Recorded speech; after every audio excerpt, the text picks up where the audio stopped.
السلام عليكم ورحمة الله. أعزائي طلبة وطالبات الصف التاني الإعدادي، احنا النهاردة إن شاء الله هناخد الدرس التاني في الجبر وهو مجموعة الأعداد غير النسبية. طيب احنا قبل ما نبدأ كده إن شاء الله عايزة أنوه على معلومة، إن التعليقات مش بتيجي على الفيديو اللي أنا بنزله، عشان أنا بنزله كإعلان عليه في الفيس. طبعا المجموعة الناس اللي متابعاني وبتشوف فيديوهاتي، لما يعوزوا اي فيديو يخشوا عليه من اليوتيوب على طول، عشان انا عايزه اشوف تعليقاتكم وعايزه اشوف اذا كان الشرح وافي ولا في اي عجز او في اي حاجه مش مفهومه، حاجه لازم اركز عليها تاني، حاجه اعيدها تاني وتالت ورابع، عشان برضو اللي عايز يفهم الحاجه دي مره واتنين وتلاته. فيا ريت اللي عايز الفيديوهات بتاعتي او القناه بتاعتي يخش على طول على اليوتيوب المصري التعليمية، يعني على طول يخش المصري التعليمية، هتبص تلاقي الفيديوهات كلها قدامك، تشوف السنة اللي انت منتمي اليها وتتابع وتتابع الفيديوهات بتاعتها، وان شاء الله باذن الله هتلاقي كده شرح وافي. وعايزه يبقى فيه متابعه وفي تفاعل كده في التعليقات، عشان اعرف برضو ايه اذا كان المحتوى عاجبكم ولا مش عاجبكم. تمام. طيب ان شاء الله النهارده باذن الله بنقول مجموعه الاعداد غير الايه النسبية. ماشي كده، مجموعة الأعداد غير النسبية احنا خدنا قبل كده مجموعة الأعداد النسبية، ماشي، وعرفنا ان مجموعات الأعداد هي عبارة عن كذا مجموعة. أولا مجموعة العد اللي هي من واحد إلى ما لا نهاية، 1 2 3 4 زي ما بنعد كده. مجموعة الأعداد الطبيعية اللي هي 0 1 2 3 4 إلى ما لا نهاية، يبقى هي إن عين بجزئية من نون، جزئية من ط، وعين وط ونون بينتموا الاتنين لط. تاني، إن مجموعة ط دي مجموعة الأعداد الطبيعية، ان مجموعة الاعداد الطبيعية بنقول عليها اللي هي ايه 0 1 2 3 4. يبقى معنى كده ان هي الصفر ده مضاف الى مجموعة اعداد العد، يبقى الصفر كمجموعة وعين اللي هي اعداد العد كمجموعة، الاتنين بينتموا لط، يبقى هما جزئية من ط. تمام. طيب مجموعة الأعداد الصحيحة اللي هي 0 وواحد 2 إلى ما لا نهاية، وناقص 1 ناقص 2 إلى ما لا نهاية. طيب طبعا الأعداد الموجبة اللي هي 1 2 3 4 اللي هي الصحيحة الموجبة، 1 2 3 4 اللي هي أعداد الإيه العد، اللي هي أعداد العد. تمام كده.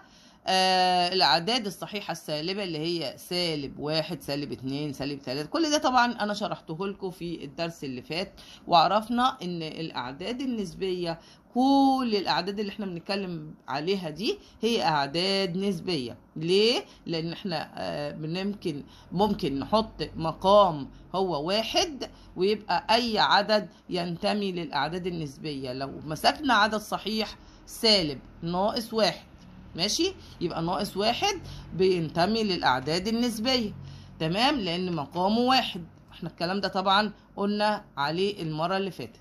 الأعداد النسبية غير الصحيحة الموجبة 1 2 3 إلى ما لا نهاية، لو حطينا مقامها برضو 1 بقت تنتمي للأعداد النسبية. تمام. طيب يبقى احنا كل دوت عرفنا ايه هي الاعداد النسبيه، وايه هي الاعداد الصحيحه، وايه هي الاعداد الطبيعيه، واعداد العد. طيب عندنا درسنا الجديد بقى اللي بنتكلم عليه، بيقول لي الاعداد النسبيه، الاعداد غير النسبيه. ايه هي الاعداد غير النسبيه؟ العدد الجذر التربيعي للعدد النسبي الذي هو ليس مربع كامل. يعني ايه؟ يبقى الأعداد غير النسبية هي الجذر التربيعي أو التكعيبي لإيه؟ لأي عدد نسبي ليس مربع كامل أو مكعب كامل. يعني ايه الكلام ده؟ هو يعني ان احنا لما نقول جذر 49 ده ايه ده؟ 7. ليه؟ لان 7 في 7 ب49. تمام؟ ده عدد ايه؟ عدد نسبي. تمام كده؟ طيب جذر 13، هل في حاجة تدي 13؟ لا طبعا. يبقى ده ايه؟ عدد غير نسبي، ونرمز له بالرمز نون شرطة. يبقى الأعداد النسبية بنرمز لها الغير النسبية بنرمز لها بالرمز نون شرطة، والأعداد النسبية نون شرطة. طيب لما نمسك الجذر التكعيبي ل 64 ده كام ده؟ 4. ده عدد نسبي ولا غير نسبي؟ لا عدد نسبي. تمام؟ ليه؟ لأن في حاجة في حاجة في حاجة تدينا 64. تمام؟ طب الجذر التكعيبي ل 15، هل في حاجة في حاجة في حاجة تدي 15؟ لا طبعا. يبقى ده ايه؟ عدد غير نسبي. يبقى لا مكعب كامل ولا مربع كامل في تحت الجذر، يبقى ده على طول عدد ايه؟ غير نسبي. تمام كده؟ طيب الأعداد النسبية والأعداد الغير نسبية بتتقاطع في ايه؟ في فاي. ماشي؟ يبقى بيتقاطعوا في ايه؟ ما بيتقاطعوش في اي حاجة خالص، بيتقاطعوا في فاي. طيب لما اجي امسك كده مثلا لو اقول الجذر التربيعي ل5 زائد 1، ده عدد ايه ده؟ عدد غير نسبي برضو. تمام؟ لان الجذر التربيعي مفيش حاجة اسمها جذر تربيعي ل5. تمام؟ لو هو جذر تربيعي ل4 هنقول 2. 2 زائد 1 بقت 3، يبقى ده عدد نسبي. انما طالما مش هيديني رقم على طول اضربه في نفسه يديني تحت الجذر، يبقى ده عدد غير نسبي. تمام؟ الجذر التكعيبي ل9 تمام على 5 ده برضو عدد غير نسبي. ليه؟ لان الجذر التكعيبي مفيش حاجة اسمها جذر تكعيبي ل9.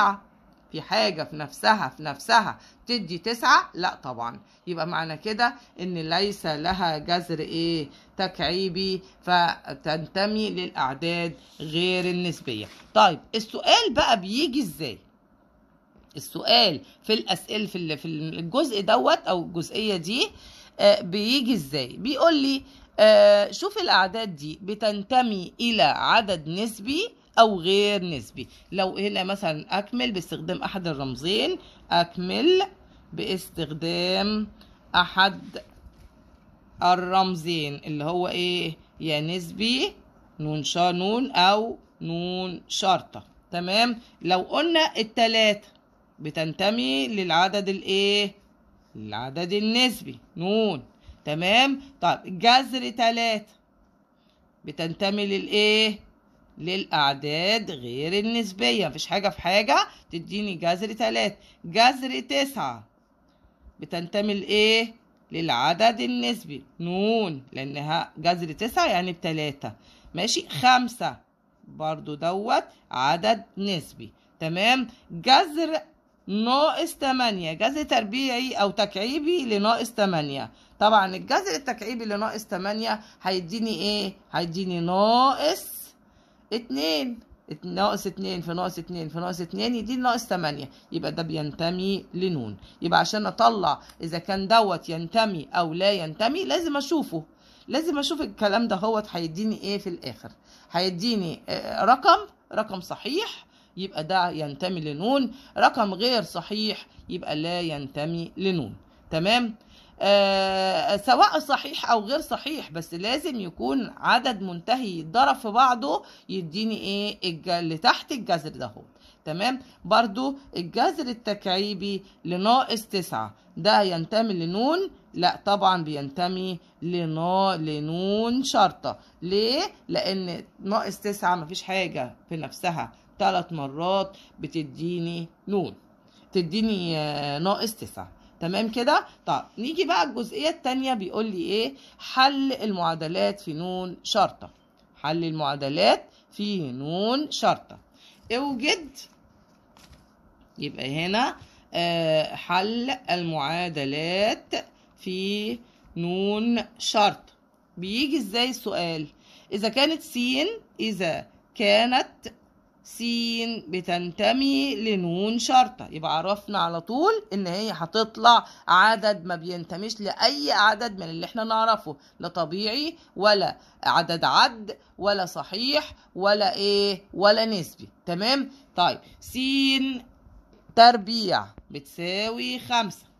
احنا قلنا عشان نحل معادلة، يعني ايه كلمة حل المعادلة؟ يعني اوجد قيمة المجهول فيها. تاني، يعني ايه اما يجيلي سؤال ويقول لي حل المعادلة؟ تمام؟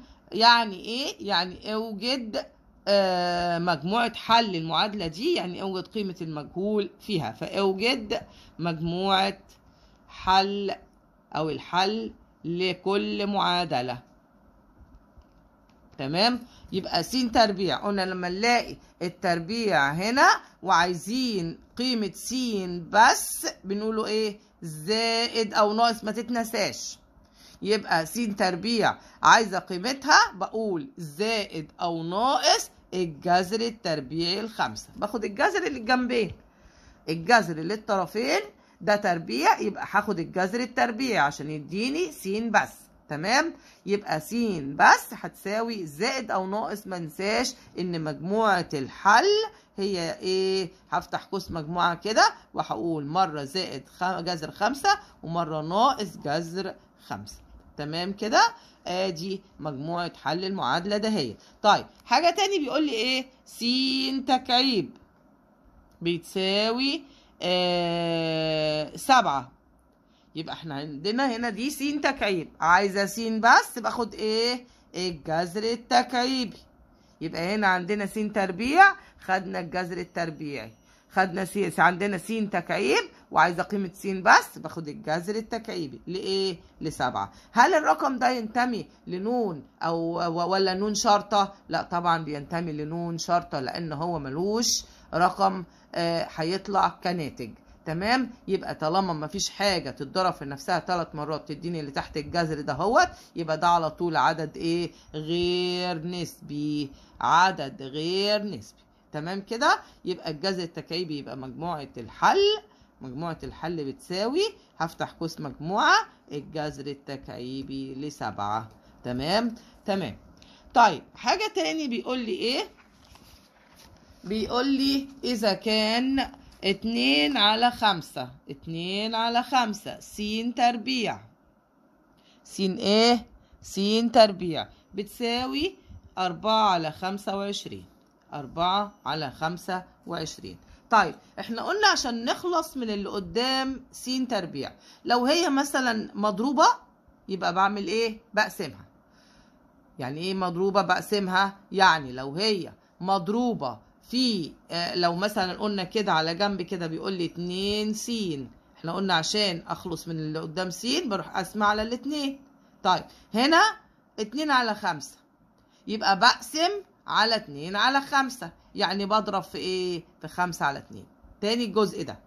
يبقى انا دلوقتي لما يبقى في حاجة قدام س وقال لي اوجد قيمة او حل المعادلة، يعني ايه حل المعادلة؟ يعني اوجد قيمة س المجهولة. يبقى معنى كده هعمل ايه؟ هتخلص من اي حاجة قدام س او اي حاجة اس س. يعني السين دي مرفوعة الاس كذا، انا بخلص من الايه؟ من الاس ده خالص. تمام؟ طيب عندنا هنا 2/5 عشان اخلص منها بضرب في 5/2. تمام؟ يبقى 2/5 س تربيع بضرب الطرفين، يبقى بضرب الطرفين في ايه؟ في 5/2 معكوس الكسر اللي عندي. معكوسه 2/5 يبقى 5/2 على 2، 3/4 يبقى 4/3 وهكذا. اضرب الطرفين يبقى 4/25 في 5/2.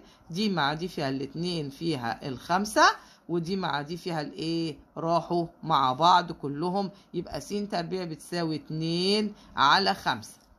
2 على ايه؟ على 5. دي س تربيع، يبقى معنى كده ان انا عايزه قيمه س بس. اعمل ايه؟ اخد الجذر التربيعي ل2/5. يبقى برضو هنا ما انساش ان زائد او ناقص، يبقى تاني أول ما ألاقي س تربيع لازم أكتب زائد أو ناقص. إذا مجموعة الحل بتساوي زائد أو ناقص الجذر التربيعي ل2 على 5. وبكده احنا عرفنا ازاي نحل اي مسألة في المعادلات. نوع تاني اما يقول لي 2 س تكعيب ناقص 7. في حل المعادلات يا اولاد عشان نحل معادلة لازم نخلي المجهول في جنب. يبقى كده معلومة جميلة كده تعرفها، ان حل المعادلة يبقى معنى كده ان انت تجيب المجهول في جنب والارقام في الجنب التاني. بعد كده بتخلص من من اي حاجة قدام س. طب نمشي واحدة واحدة كده في الكلام ده. هوت عايزين مجهول في جنب، يبقى هتبقى 2 س تكعيب بيساوي تحت يساوي 3. دي هتيجي الناحية التانية بعكس الاشارة تبقى زائد 7. تمام.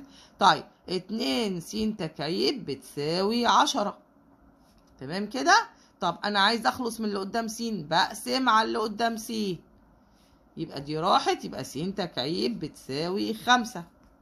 صح كده؟ يبقى 10 على 2 فيها ال5. قسمنا هنا على 2 يبقى الجنب التاني نقسمه على 2، لان دي معادلة موزونة. عملنا جمع يبقى نجمع في الطرفين، عملنا طرح نطرح في الطرفين، عملنا قسمة نقسم على الطرفين، عملنا ضرب نضرب في الطرفين. تمام. يبقى عملنا س تكعيب لوحدها.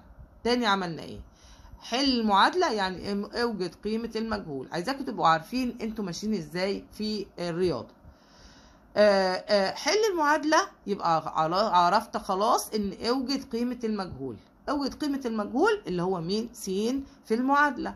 يبقى هنخلي س في جنب والارقام كلها هجمعها في الجنب التاني. طبعا عشان اجيب رقم من هنا لهنا لازم يجي بعكس الاشارة. جبته بعكس الاشارة الناحية التانية بقى 3 زائد 7. هنا قدام س في رقم لازم اتخلص منه، يبقى هقسم على اللي قدام س. هنا وهنا عطاني س تكعيب بتساوي 5. قلنا لما تبقى س تكعيب باخد الجذر التكعيبي لس تكعيب والجذر التكعيبي لمين؟ ل5. الجذر التكعيبي س تكعيب س بتساوي الجذر التكعيبي ل5. يبقى ده كده طبعا اذا مجموعة الحل بتساوي هفتح قوس مجموعة الجذر التكعيبي ل5. ولاحظ ان في الجذر التكعيبي مفيش حاجة اسمها زائد او ناقص، انما الجذر التربيعي فلازم احط زائد او ناقص. تمام. طيب المسألة التانية بتقول لي بتقول لي نص س تربيع ناقص 5. عايزين نحل مع بعض كده. يعني اوجد قيمة اوجد حل المعادلة. يعني عايزة كده تتجاوبوا معايا وتحلوا معايا. يعني برافو. يعني نوجد قيمة المجهول. تمام. المجهول هنخليه في جنب واحد، ونخلي الارقام كلها نجمعها في الجنب التاني. دي هتيجي الناحية التانية تيجي بعكس الاشارة، يبقى هنا دي هتبقى 8. نص س تربيع بتساوي 8. طبعا دي نص يبقى هضرب في عكس الكسر اللي هو 2، يبقى 2 في نص س تربيع بتساوي 8 في 2. ضربت في 2 يبقى هنا بضرب في 2. تمام. ليه ضربت في 2؟ لان ده نص، فانا بضرب في عكس الرقم عشان اتخلص منه. دي راحت مع دي، يبقى س تربيع بتساوي 16. اذا س بس دي س تربيع. تمام. يبقى س بس بتساوي زائد او ناقص الجذر التربيعي لمين؟ ل16 بتساوي زائد او ناقص 4. دي طبعا ما قاليش في المسألة دي ان مجموعة الحل في لا، في حاجة غلط في المسألة دي. احنا هنا دلوقتي قلنا نص، يبقى هنا دي 16 الجذر التربيعي، يبقى اكيد دي جذر تكعيبي مش تربيعي، لان هي هنا بيقول لي بتنتمي لنون شرطة. لا هي تربيعي. تمام. نمشي كده خطوة خطوة، احنا ماشيين صح. يبقى احنا هنا هو بيقول لي هي بتنتمي لنون شرطة. تمام. اذا مجموعة الحل هل هي دي كده تنتمي لنون شرطة؟ لا، ما تنتميش لنون شرطة. يبقى معنى كده مجموعة الحل عندي فاي. تاني الحتة دي المعادلة احنا مشينا بيها زي ما احنا عارفين، طلعت لنا س بقيمة، لأن في حاجة في حاجة تديني جذر 16. تمام؟ يبقى الحل ايه؟ هاخد الجذر التربيعي للطرفين لما جبت س تربيع في جنب الارقام في الجنب التاني، عايزه س بس باخد الجذر التربيعي للطرفين. يبقى هنا س بتساوي زائد او ناقص جذر 16. يبقى معنى كده ان س هتساوي زائد او ناقص 4. مجموعه الحل اللي عندنا ما بتنتميش لايه؟ لنون، هي بتنتمي لنون شرطه اللي هي الايه؟ اللي هي الاعداد غير النسبيه. معنى كده ان الزائد او ناقص ده مش تبعنا في الحل، يبقى مجموعه الحل هي ايه؟ هي فاي. ماشي؟ مجموعه الحل هي ايه؟ هي فاي. يبقى خد بالي لما يقول لي الحاجه دي بتنتمي لكذا او لا تنتمي لكذا.